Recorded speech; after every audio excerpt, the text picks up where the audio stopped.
Hello, I'm Svitek, 360 Creative Coach, and welcome to my vlog, where it's both my pleasure and my mission to highlight my creative journey in hopes of inspiring you, giving you specific takeaway, all that way your journey can be at least a little bit easier. Now, before I fully dive into things though, I would like to take the opportunity to invite you to subscribe if you haven't already. That way you get all the lessons and episodes that I put out right when I put them out. Thank you if you just did, and thank you if you already were. It truly does mean a lot to me, as I hope it does to you. So, let's get into this. It's been a while, and that's because, just a lot going on, and truthfully, I wanted to, put a lot of thought into this and kind of everything that's been going on, and it just seemed easier to put out some of the other stuff that I've been putting out rather than do a vlog, which would have been longer and so forth. But anyway, so a couple of weeks worth of stuff to catch up on, right? So the big aspect of it is my second feature film. In the time that I last did my vlog, we got to picture lock. And if you're unfamiliar with that, it's when the visuals, the timing of it is locked in, right? So nothing changes in that regard. Now, it can go to VFX. Sound design can truly begin. Score can be finely finessed, color correction, and so forth, right? So we're at, in terms of the whole making of the movie, we're at the end game part of it, right? We're at the very tail end. So realistically, about a month and a half to do all those things. But very exciting, and overall, that's thanks to the input of various people that took the time and watched the movie. These are close friends. These are people who supported the movie through Indiegogo, and as in the tier, some of these people, they got the opportunity to be a test audience member, right?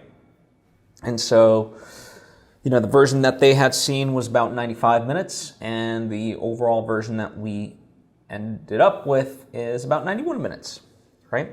So, we helped clarify, we kind of shifted a couple of scenes to create a better flow. So a lot of good things came out of that, and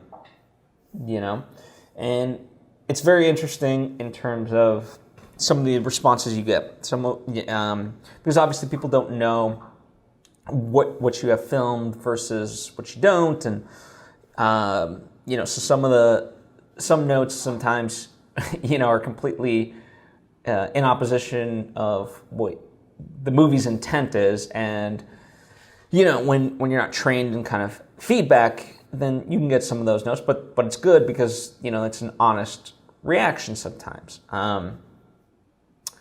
But overall, any of that stuff was kind of like more nitpicks than anything else. And overall, it was a positive sentiment for the movie, which is great. Which they are people, granted, that have a goodwill for the movie, but you want those people on your side, right? So that's good to see. And at the same time, it's amazing that as many people enjoyed it, understood it, and so forth in its form, because it didn't have color correction. The sound was all over the place. There's times where my voice would pop in because we hadn't recorded certain lines, and so forth. And so the fact that it was as enjoyable as it was for the majority of people, is a good sign, right? Because it'll only get better once all those elements fall into place. And speaking of that, so we also completed ADR.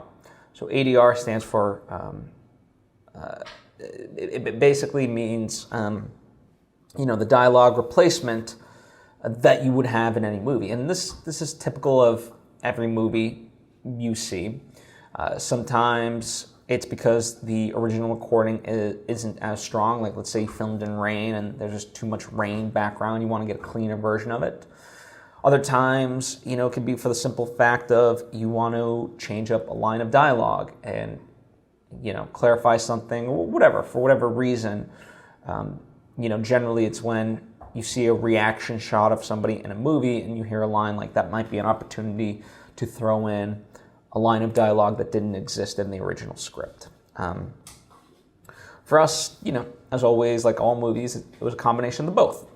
And, we went through, luckily our cast is not that big, so, we had the opportunity to go through everyone that we needed lines from, and overall, it was fun,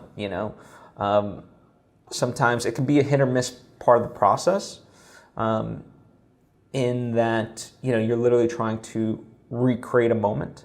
So many times it can fall flat. It's a different skill set. It can also, you're not there with the rest of the actors in that live environment. So, there's a different sense. Plus, the big thing of ADR and why every movie tries to avoid doing as much of it as possible is because, it always sounds better, just quality, just meaning the tonal quality when it's in the actual environment that it's supposed to be in. When recorded in a studio booth, it can sound hollow and so forth. Well, the good news, as I see it and so forth, audio production is getting more sophisticated, and I mean Pro Tools and Adobe Audition and so forth, and also with just AI and so forth, that we can do a lot now. And I was telling the actors who have, let's say, a more traditional view of it to a degree of a person goes in the booth, and then generally it can sort of bring down the movie, because again, it's not the same. The good news for us is, apart from the few lines that are completely new, everything else, will be blended in with the production sound, right? And you're essentially just cleaning up and elevating and combining the two, as opposed to slotting in something completely different.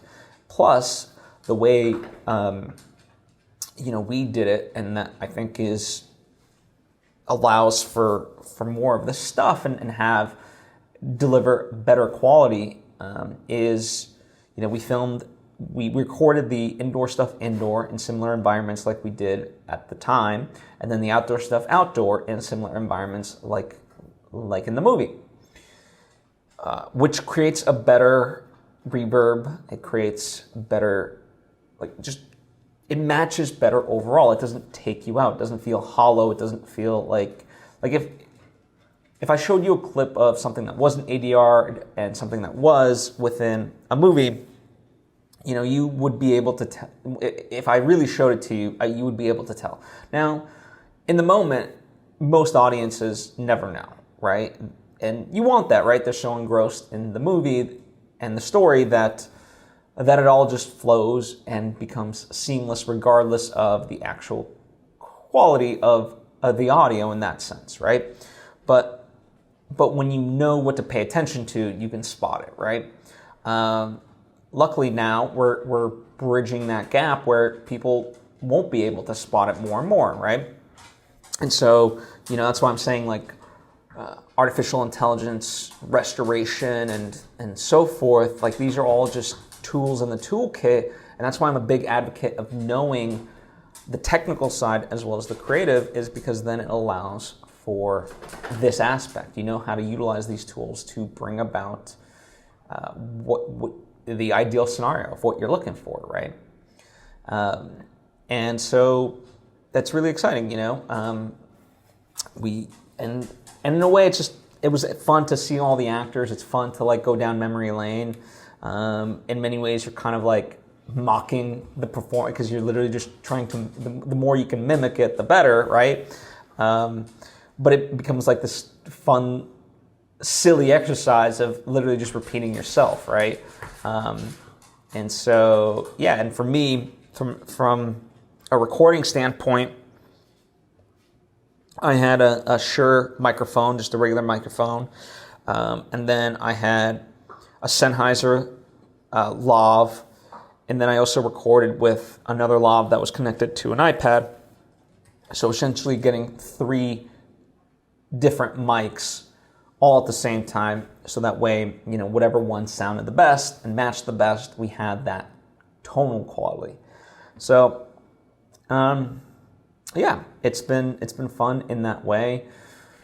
The not fun aspect is then taking these various recordings and lining it up. I'm doing a lot of prep work so that way my sound designer can be focused on, the sound design and doesn't have to organize this stuff. It's all there for him to be able to utilize because, I don't want to slow him down.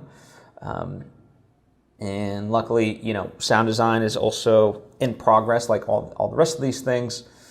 So far we have about 150 audio tracks, and I'm sure the number will probably hit like 200, maybe more. If I had to guess, we'll probably end up with like 250, give or take. We'll see. But that's, between the dialogue, the sound effects, the music, and everything else, right? The Foley. But yeah, it's exciting to now, the ADR stuff, that was another kind of maker task for me where I had to spend time doing it. And, now, as I said, I have to line it all up. But now, really, the further we get into the latter stages of everything, the more I am in manager mode, right? Hearing things, approving things, and so forth. And to that effect, I've been working on the poster, which for a little bit I was avoiding. Avoiding, but also I was doing so much other stuff in terms of editing the movie, and my big role was getting us to picture lock so we can be at this phase of things because that's what I can do. And so I was really just hyper focused on that as opposed to creating a poster. Now through 99 Designs, I'm creating a poster. We came up with the title card a little bit ago as well for the movie. So that's exciting to be able to incorporate that in the movie as well as now on the poster. And by the way, what 99 Designs is, if you're unfamiliar, is you can essentially, what I like about it is you can hold a contest and various designers submit as part of this contest to try to win the award. And so you get a number of different designs and styles, and you can kind of be like, ooh, I like this. And you can start to then mix and match based on styles that you see, and ultimately pick a winner, and you get revisions and so forth. So through this process, there's 2 designs right now that I really like, and trying to get them both to a place and really getting feedback of okay, which one works for most people, which one grabs them more. So yeah, that's been that. And also there's both the score, but then within the movie itself, there's one particular sequence that requires just a good dance song, one that as soon as you hear, you want to just get up and dance. And so for that, we always did it to J Balvin's Mi Gente, knowing that we were never going to be able to use that song, but in terms of dancing and energy for the performance of the actors, that's what we kind of used as the reference. And so now it's been fun where rather than, because I went through so many music libraries and I just got so upset at, essentially I would pick high tempo and, all this stuff, energy, blah, blah, blah, and try to do filtering to find a song that would work, that was pre-existing, so I can license it. And through these music libraries, none of it worked. It was just nothing. It was so far off from being high energy. I was like, what is this? And it's not to disparage sound libraries and whatever, but I just think I don't know. Perhaps I was looking for something way too specific, but I don't think so. It's just, I think the more cinematic stuff, perhaps, I think is there, and and whatnot. But as far as like something that just makes you want to get up and dance and is like a really cool song, it's just missing. I don't know how to describe it. But so I was like, okay, well, it might just be easier to just create a song. Like, what would that look like? And so, I went through Upwork, which is another service. This one's more just in general freelancers, right? And so, I kind of looked, went through and was looking for musicians in a style that I liked and found a couple and, basically reached out and said, hey, this is what I'm looking for. Like, is this of interest? And, we talked and so forth. And I kind of tried out a couple different things. Like, I basically had two people going at the same time. And while a little bit costly, right, you're kind of burning some money because you're only going to use one of the songs ultimately. But it was just good to have a point of comparison, And so for me, I always create incremental benchmarks. So that way it's not like, okay, here's half the money and then we're done type of thing. It's more like, okay, let's just create a small little like 10-second beat and, let's create some lyrics, right? And so that way they're still getting paid for the work, but they're not, going above and beyond. And then you could start to see of like, okay, is this working for me? Is this not? Of like, hey, you know what? Thank you. You got paid. Just we're going a different direction, right? And so right now I've settled on this one song, and while not final, it sounded really good. And I sent it to a couple of people that are like, oh wow, you made that? And I was like, well, I'm obviously not the singer and stuff like that, but yes, I did produce it, and it's been fun to like be able to be part of that process, because music isn't generally my thing, and this is like from start to finish being part of the process of like, okay, hey, let's for this, at this second, let's tweak this, boom, boom, boom, let's change up the lyric here, and it's been a fun process to be a part of and learn, and I think it's going to be it's a really good song, So that's very exciting, all the while through this, I've also been working on just final revisions for updating my Master Mental Fortitude book. Not exactly sure when that'll come out, but I gave the final sort of, came back to me with all the updates that I had like wanted, and went through everything, make sure the layout was what it needed to be and so forth. And yeah, so we're at the final stages of that, so I can't wait to discuss that. And yeah, so that's kind of overall sort of the long and short of it all. The other thing that I would like to talk about is Churchill has this quote that says, success is going from failure to failure without loss of enthusiasm. And I bring that up because, I've talked about the driving force of like getting things done, having just a good deadline, for me has been the Cannes Film Festival. It's always been a dream festival, and so I've talked, on this vlog multiple times about how, we were always acting as if we had gotten in, so that way when the time came, when the festival started, we would be ready. Well, they made an announcement, and unfortunately we were not part of that. Now, it doesn't diminish the quality of what we have by any stretch. It's the premier festival of the world, among like Sundance and Toronto and stuff like that. But it was always going to be a long shot, especially with, no disrespect to me or anyone else. We're not named people, right? And if you look at the lineup of movies, you have out of competition, but still you have like a movie like Top Gun Maverick. And it's very interesting to kind of observe that, because it's just very telling the state of the industry, right? For in many ways, I could see why Cannes would want that movie, because it brings in such notoriety, right?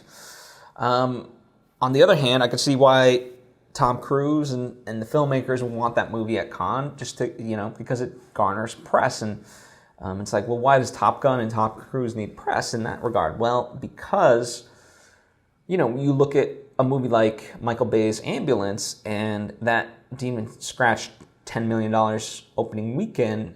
And so it's like, damn, that's, if you're not an IP, which Top Gun technically is, but it's been 30 years, it's hard to, and we're in a post-pandemic era. So it's interesting, for the movie, yeah, they want to get as much coverage for it as possible. So I understand that, and when you're a festival like Cannes or any other festival, right?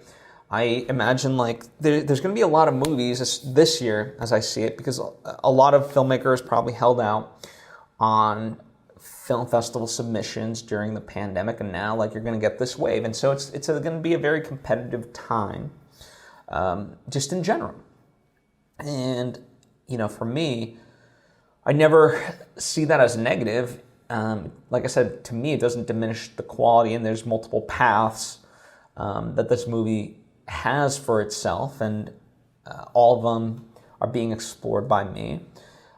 And if nothing else, one of the things that I learned really with the Cannes Film Festival, and just reiterated to me, was just advocating on your own behalf. And Chloe agrees with me. And what I mean by this is, many times you just send off the movie. You can write a cover letter or something like that, but that's really it, right?